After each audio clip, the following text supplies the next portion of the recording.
Let me tell you something most people get completely wrong about silence in relationships, especially when someone pulls away and leaves you stuck wondering what you did wrong. Welcome back to Decoder's Mind, where we break down the hidden psychology behind love, silence, and emotional behavior in relationships, so you can finally understand what's really going on beneath the surface. Today, we're diving deep into the mind of avoidant partners and uncovering why their silence, distance, and confusing behavior is often not what it seems. Let me change how you understand silence in relationships, especially when you're dealing with someone who leans avoidant. When they stop replying, when they vanish, when they suddenly feel emotionally unavailable, your mind usually goes straight to one place. They don't care. I don't matter, this is rejection, but psychologically, that's not what's happening. For an avoidant person, silence is not a lack of feeling, it's actually a form of inner protection. It's what they use when emotions become too intense to manage. Their withdrawal is less about you and more about what's happening inside them. Most people believe love is shown through closeness, communication, and consistency. And for many people, that's true. But for someone with avoidant patterns, love often arrives in a very uncomfortable way first, through anxiety. And here's the important part. That anxiety doesn't mean the love is fake. It means the feeling is so strong that their nervous system reads it as danger instead of comfort. Somewhere along the way, they learned a powerful lesson. Getting close leads to losing control, losing identity, or getting hurt. So when emotional attachment starts forming, it doesn't feel peaceful to them, it feels overwhelming. They aren't pulling away because they feel nothing. They're pulling away because they're feeling too much and they don't know how to hold it. At the core of avoidant behavior is a fear of being swallowed by closeness. A quiet belief lives inside them. If I let someone in fully, I lose myself. Over time, they build emotional walls to stay safe. The problem is, those walls don't just block pain, they also block connection. So when real intimacy starts to form, it disrupts their internal balance. The moment they start needing you or thinking about you too often, it challenges their identity. They rely heavily on independence to feel stable. So emotional closeness starts to feel like losing control over themselves. And when that internal pressure builds, they shut down. They disappear, not to punish you, but to regulate themselves. Silence becomes their coping mechanism. It's how they regain a sense of control when emotions feel too loud. But there's something deeper happening too. In silence, they're also trying to mute their own feelings.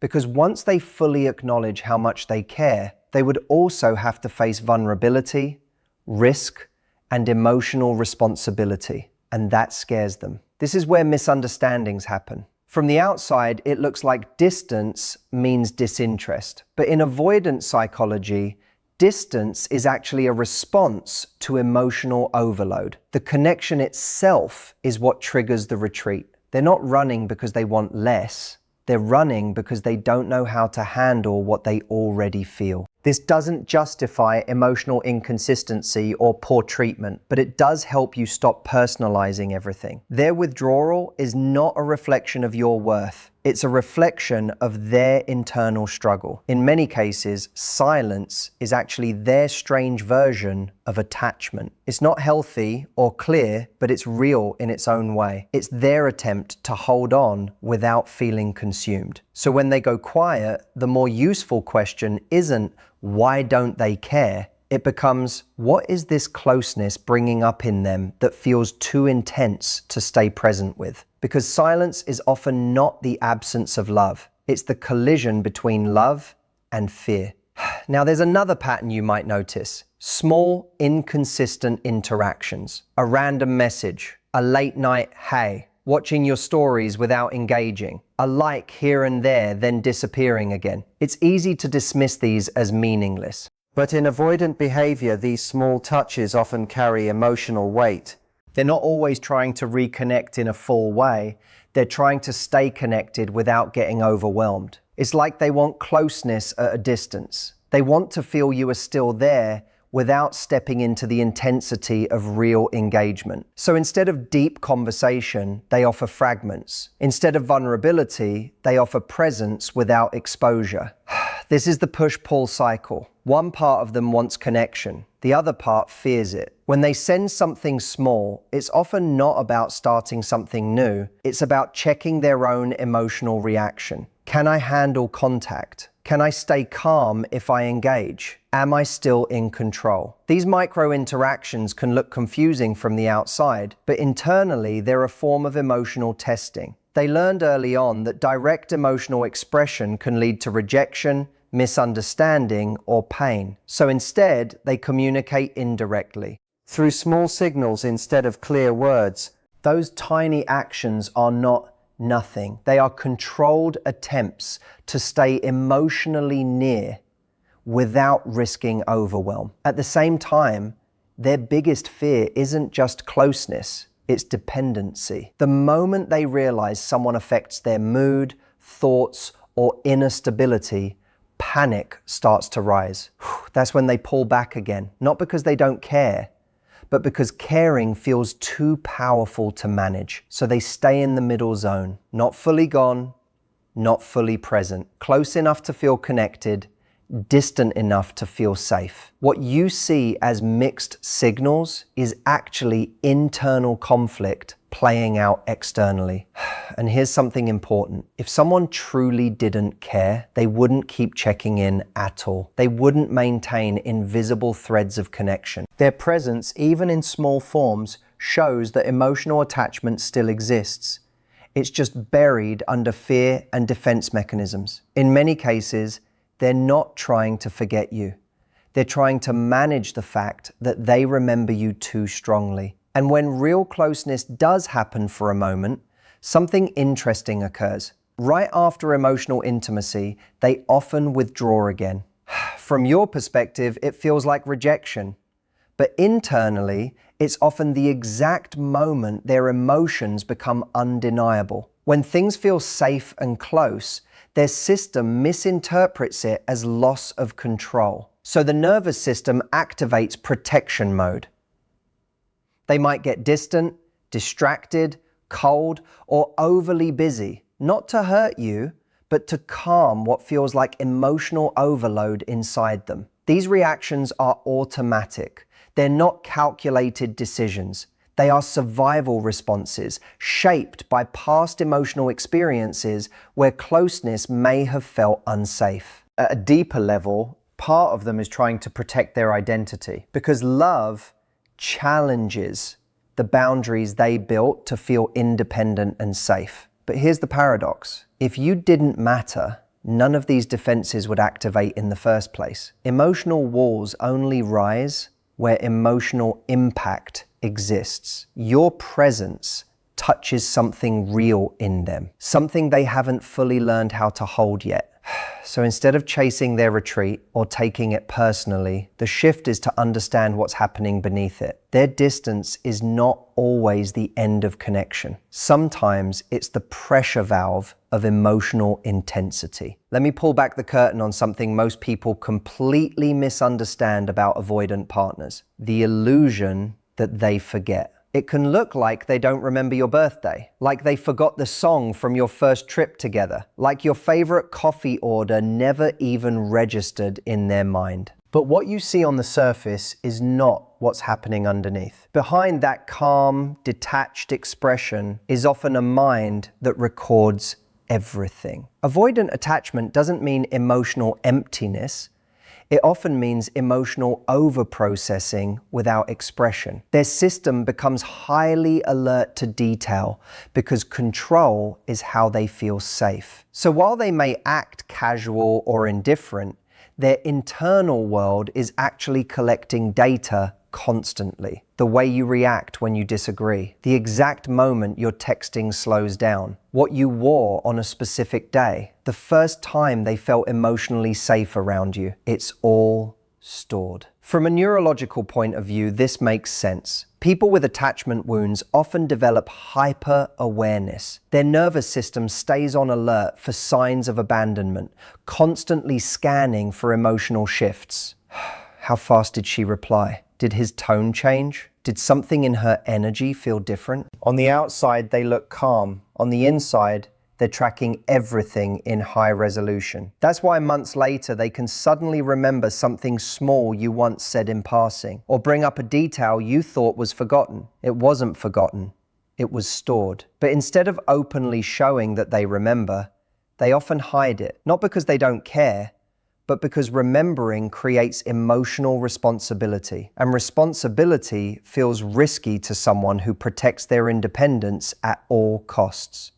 So they disguise awareness as coincidence. I just happened to be near that place you like. But that random gesture is rarely random. It's controlled emotional expression, a quiet way of saying, I know you more than I show. At the same time, forgetting can also be a defense. If they pretend they don't remember, they don't have to admit how deeply they're affected, because admitting that would mean admitting attachment. And attachment feels like loss of control to them. But notice what happens when you pull away. They notice immediately. They may act indifferent, but internally they register every shift. The timing, the silence, the distance, it all gets tracked. Not consciously, but instinctively. Your absence doesn't go unnoticed. It activates their system. This is why their behavior can feel contradictory, distant on the surface, but reactive underneath. What looks like forgetfulness is often emotional containment. So instead of arguing with what they say, it's more useful to observe what they do. If their actions and awareness don't align, you don't need to force a reaction. You simply stay grounded in what you know is real. I know you remember. When you're ready to be honest, we can talk. No anger, no chase, just clarity. That kind of response doesn't attack them. It removes the illusion they can hide behind. Because the truth is, their memory is not the issue. Their emotional regulation around that memory is. Now there's another layer most people miss. When you stop chasing them emotionally, something shifts inside their system. When you stop reacting to their silence, stop orbiting their unpredictability, and start focusing on your own life, their internal structure gets disrupted. Because avoidant dynamics often rely on emotional pursuit. One person chases, the other retreats.